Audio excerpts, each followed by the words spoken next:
Jack thought he was being discreet, but little did he know, I was already aware of everything thanks to one of his colleagues. This colleague, disgusted by the situation, had come forward to tell me the truth. I carefully laid out my plans and prepared myself mentally and emotionally. Luckily, I had some time to cool down and channel my anger into strategic action. Tonight, everything was set to come to a head, right after dinner. "Kayla, is it happening tonight?" Mary, my closest confidant, asked with an eager tone. "Yes, it's time," I replied firmly. "I'll wait until after dinner, hand him a beer, and then I'll tell you how it all unfolds. Just stay strong," Mary advised. "He won't like it, but you've got to hold your ground." "I will," I assured her. "We've gone over this. He doesn't really have a choice. If he truly loves me, he'll let me do what's necessary for my happiness." "Exactly," she said with conviction. "Brace yourself for him to yell and resist. But if you stay calm and stand your ground, he'll eventually come around. He'll understand you're in control now." "That's the plan," I replied confidently. "And as far as he's concerned, this is only temporary. Once he accepts it, he might even start to enjoy it." "Are you sure he'll go along with this?" Mary asked, her tone cautious. "Jack can be incredibly stubborn. Trust me, Mary. Jack loves me more than anything. Sure, he'll be upset at first, but deep down, he loves me enough to do whatever it takes to make me happy. Even this." "Well," Mary said, her voice laced with experience, "I'm speaking from hard-earned wisdom. It took me 2 failed marriages to figure this out, but my 3rd husband is proof that it works. You've met him, he's completely under my thumb now. He even stands by the bed when I'm with someone else and cleans up afterward." "Wow," I said, slightly amazed. "Believe me," Mary added, "in a month, Jack will fall in line just like mine did. You'll not only secure your marriage but also enjoy the freedom you deserve." That evening, I went home and prepared Jack's favorite dinner.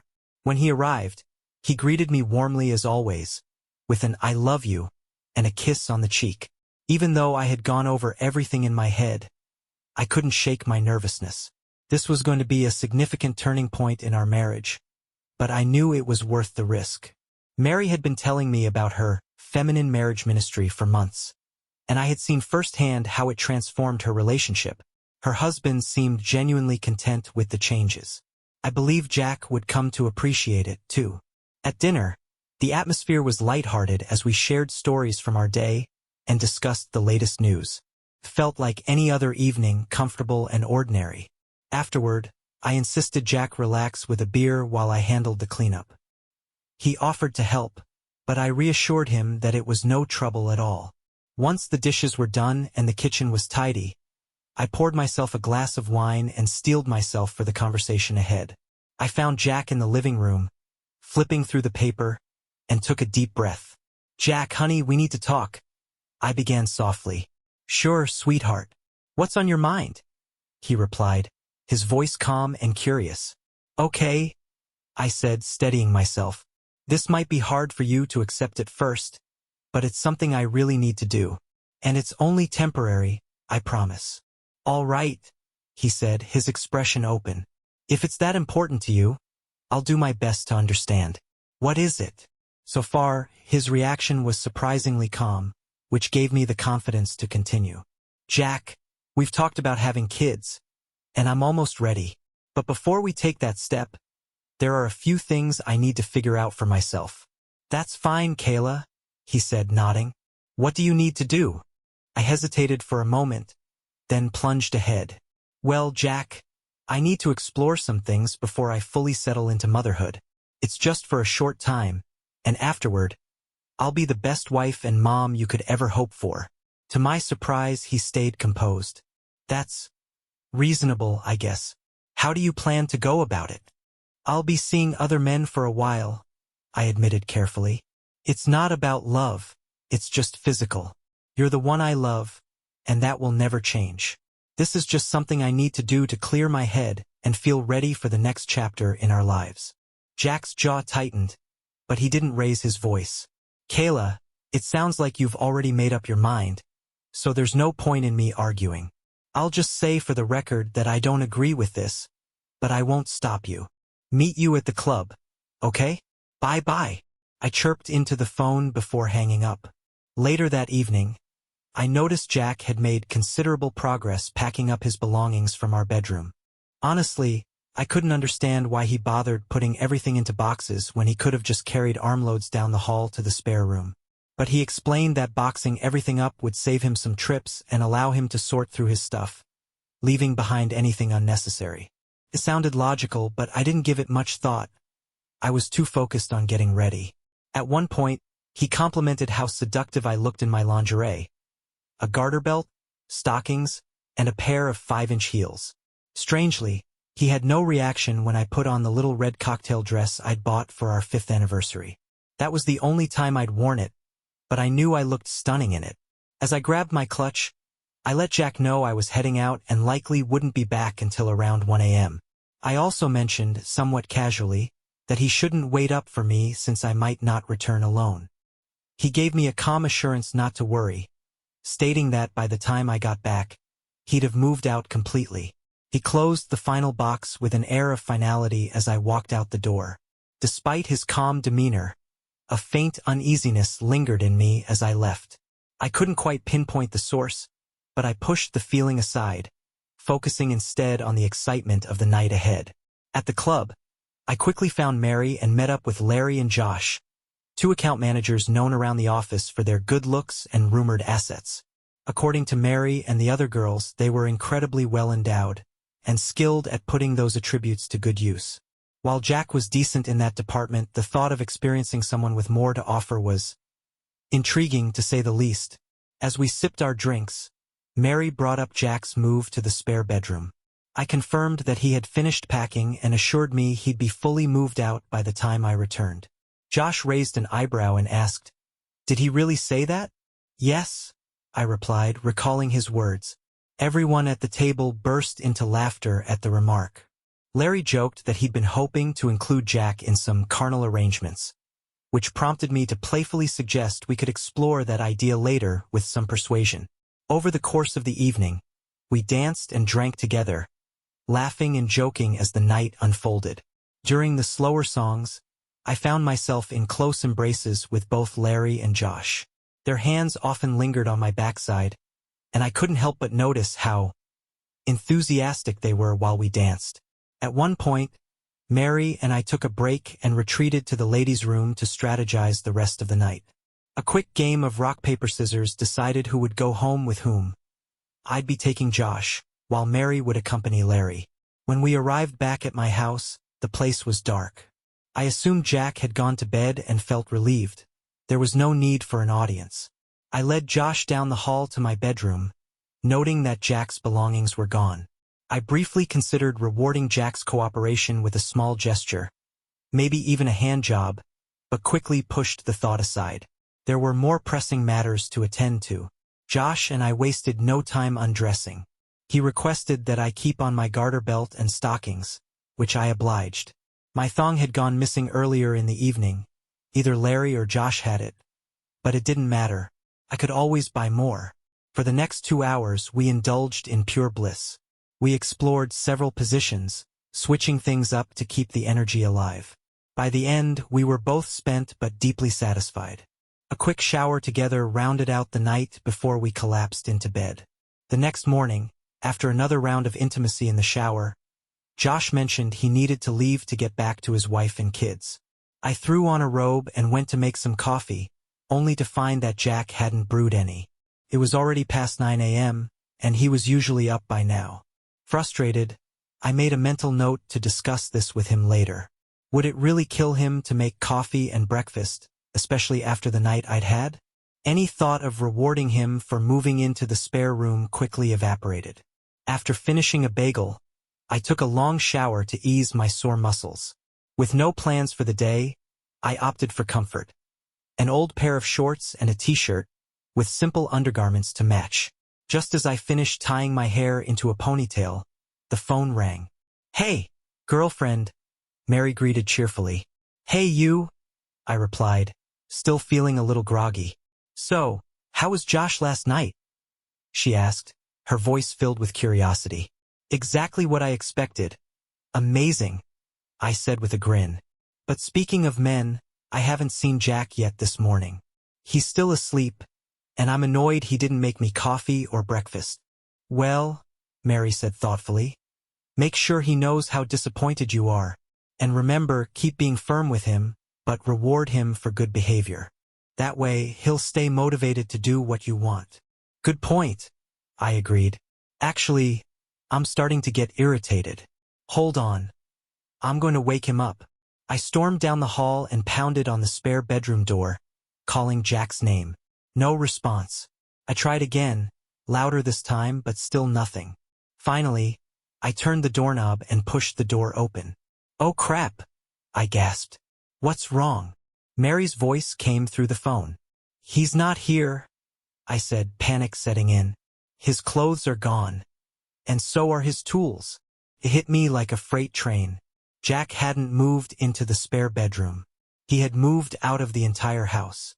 Mary, I said breathlessly, he's gone. He really left. He didn't mean moving into the spare room. He meant leaving the house completely. Calm down, Mary instructed. Don't call him. Let him reach out to you first. Trust me, he's just throwing a tantrum. Give it a couple of days and he'll come crawling back. This actually works in your favor. Now you can punish him and make him beg to come back. It'll speed up the process. Just bring it up and make Jack raise the baby, Mary said confidently.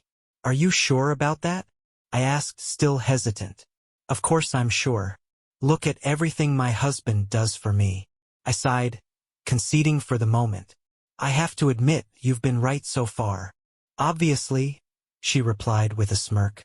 Oh, and Larry wants to meet you in the supply closet for an hour on Monday. Do you think we can really pull that off? Absolutely, Mary assured me. Half the women here are already doing it. It's so common I've had to start scheduling it. Don't worry, I'll email you the meeting time. Just mark it as an off-site appointment or something. The boss never checks the supply closet, and everyone who needs anything there knows to come to me first. We chatted a bit longer before ending the call, but a nagging unease lingered in my mind about Jack's move. Despite everything, I genuinely loved him and envisioned spending my life with him. Mary's depiction of the feminine lifestyle sounded exciting, offering me the chance to explore other men while keeping Jack as a devoted, submissive husband. I thought about the future. Maybe one day I could negotiate tying Jack down in exchange for giving up my affairs. Of course, that would only happen when I was ready, and there was no need for him to know it was part of a larger plan. Binding could be a condition for his return, something to consider. Shrugging off my thoughts, I focused on recovering from the night before and mentally preparing for a long day at work. I made myself a simple dinner, poured a glass of wine, and went to bed. The following week, there was still no word from Jack. Mary wasn't surprised and reassured me that his silence was just part of the process.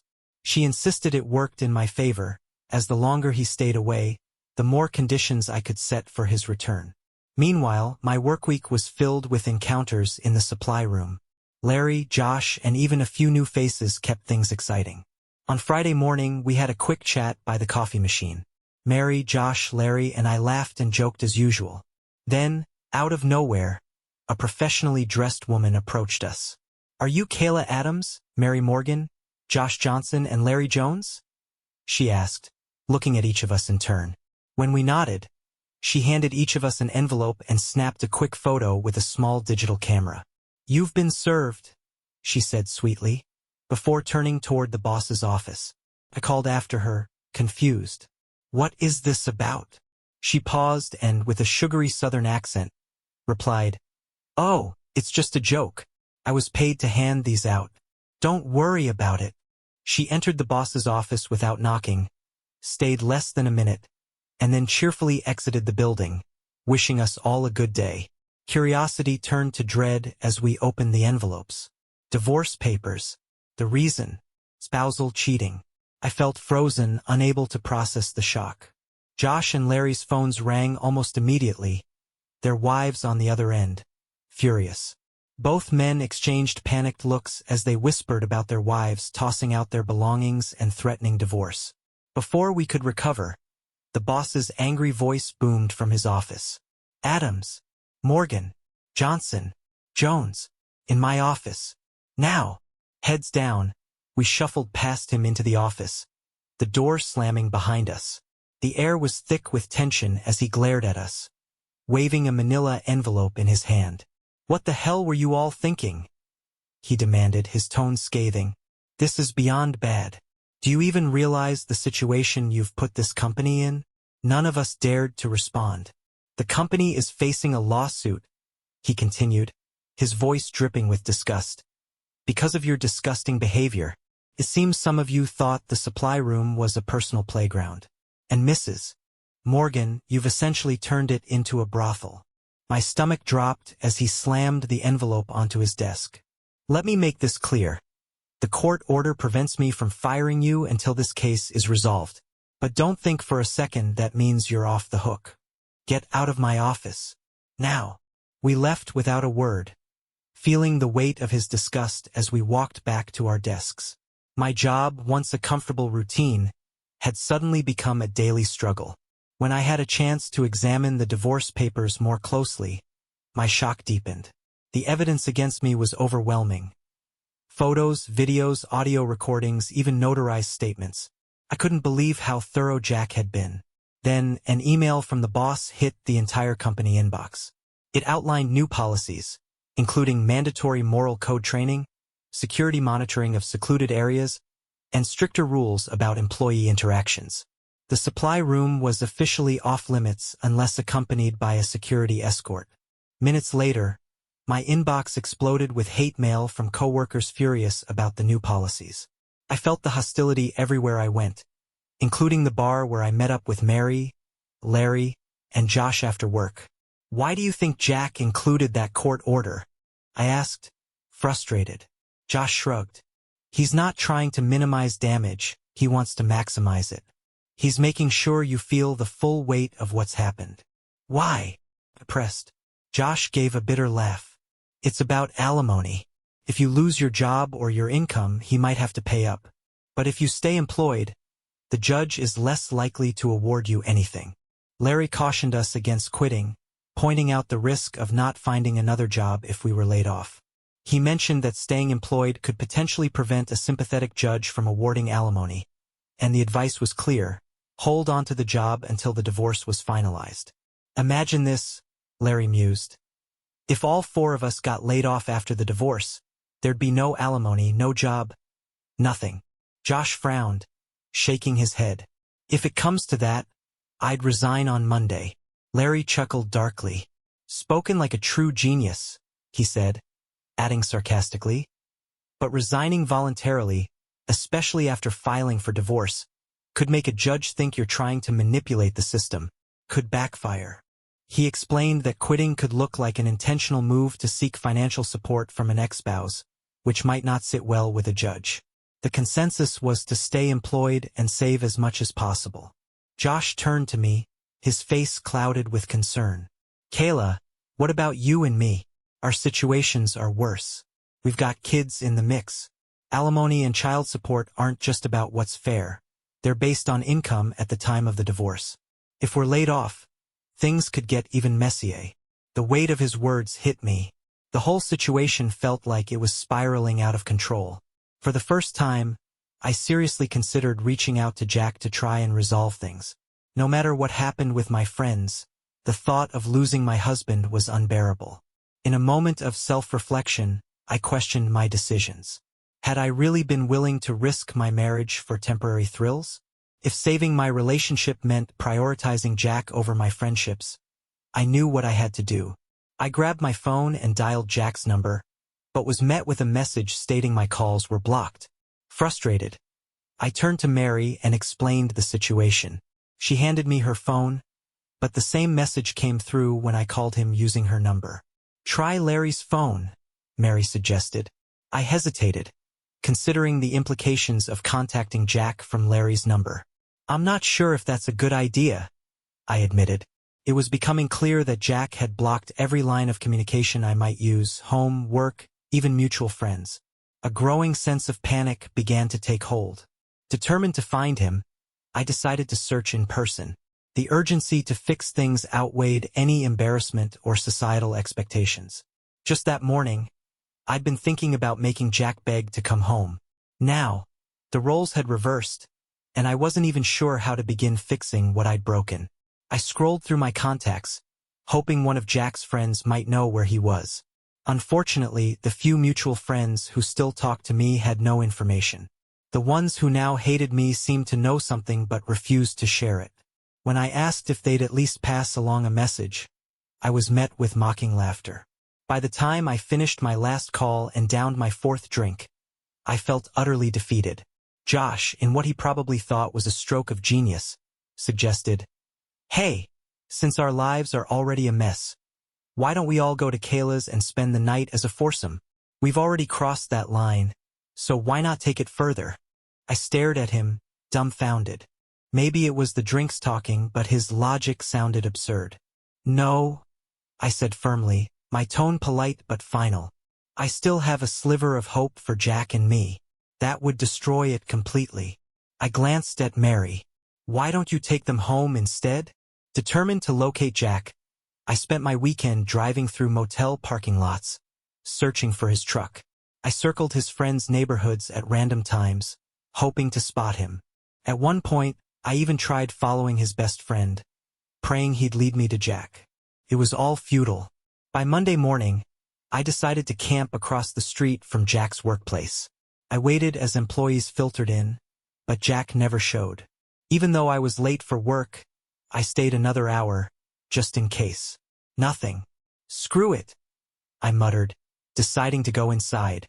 My boss already hated me, but I figured they couldn't fire me before the settlement. When I walked in, the receptionist informed me that Jack was on leave for 2 weeks. My heart sank. The boss shot me a furious look when I arrived 2 hours late. I didn't care. All my usual options for contacting Jack, phones, friends, even his workplace, were blocked. I had no way to reach him. As I sat at my desk, an idea struck me: email. Jack always checked his email. It was my last hope. Without hesitation, I started typing. Subject: "Please read this, Jack. Jack, I know I've messed up, and there's no excuse for my actions. I've been selfish, foolish, and blinded by my own arrogance. I don't blame Mary or anyone else. It was my decision, and I own it. I realize now how much I've hurt you, and I hate myself for it. You were nothing but good to me, and I betrayed you. I truly love you, Jack. Despite everything, I love you completely. I don't deserve your forgiveness, but I'm begging for it. I'll do anything to fix this, to come back to you. If you want me to prove myself, name it. I'll do it. I know I've lost your trust, and I'll work every day to earn it back. Please, Jack, don't give up on us. I'm ready to surrender everything to make things right. I need you. I need us." I hit send and leaned back in my chair, my heart pounding. I could only hope Jack would read it before blocking me there. 2. As part of my plea to return, I wrote to Jack that I'd taken the first step toward reconciliation. I'd had blood drawn for an STD test with results due in a couple of days.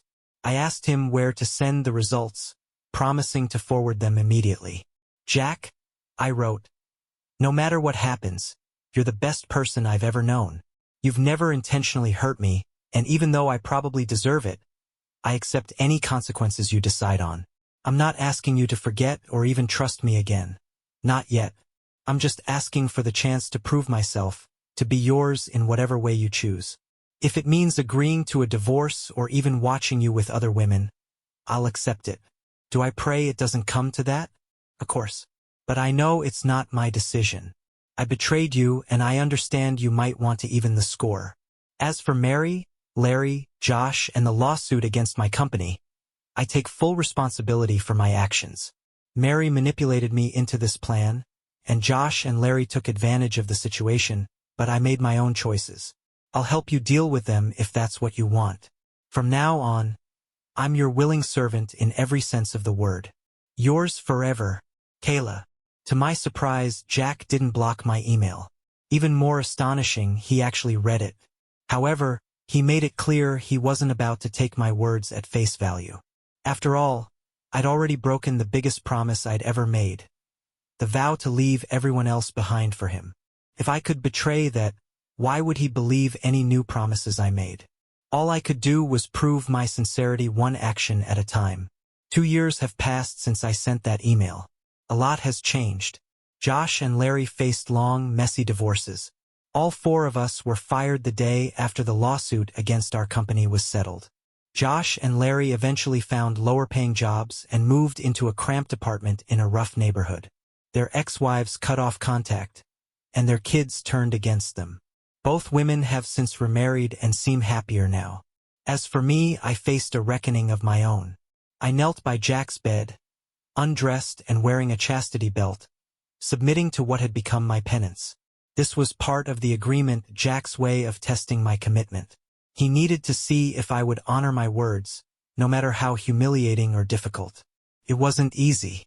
The first 6 months were grueling, but slowly Jack eased up. Even now, he sometimes tests me by bringing other women home. It happens about once every 2 months. After I lost my job, Jack got a promotion, and we managed fine without my income. I became a full-time homemaker, caring for our twin toddlers. I'm usually undressed at home, though Jack recently mentioned I'd need to start wearing clothes again, soon, since the kids are getting older. For now, I only dress when leaving the house or hosting guests. Sometimes, Jack updates the 5 red stripes on my backside with a leather strap, a ritual that follows any mistakes I've made. Afterward, he removes my plug and takes me over the couch. It's a dynamic I've come to accept and even appreciate. Mary's story took a darker turn. She was also fired, but at first it seemed like she'd face no real consequences.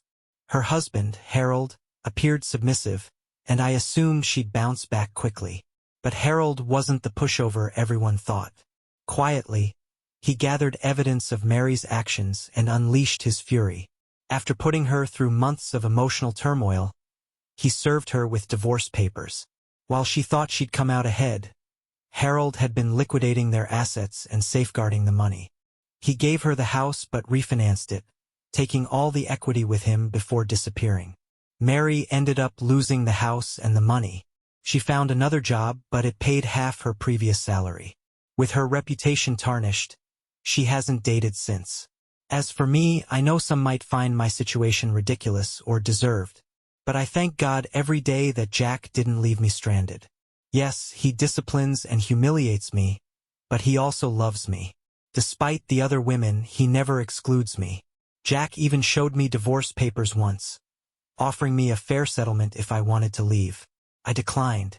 He's an excellent father, husband, and lover. I don't need anything else. I got so caught up in Mary's ideas about women's marriage that I lost sight of what truly mattered, the equal, loving relationship I already had. Now I've become subservient to my husband, not by his demand, but by my choice.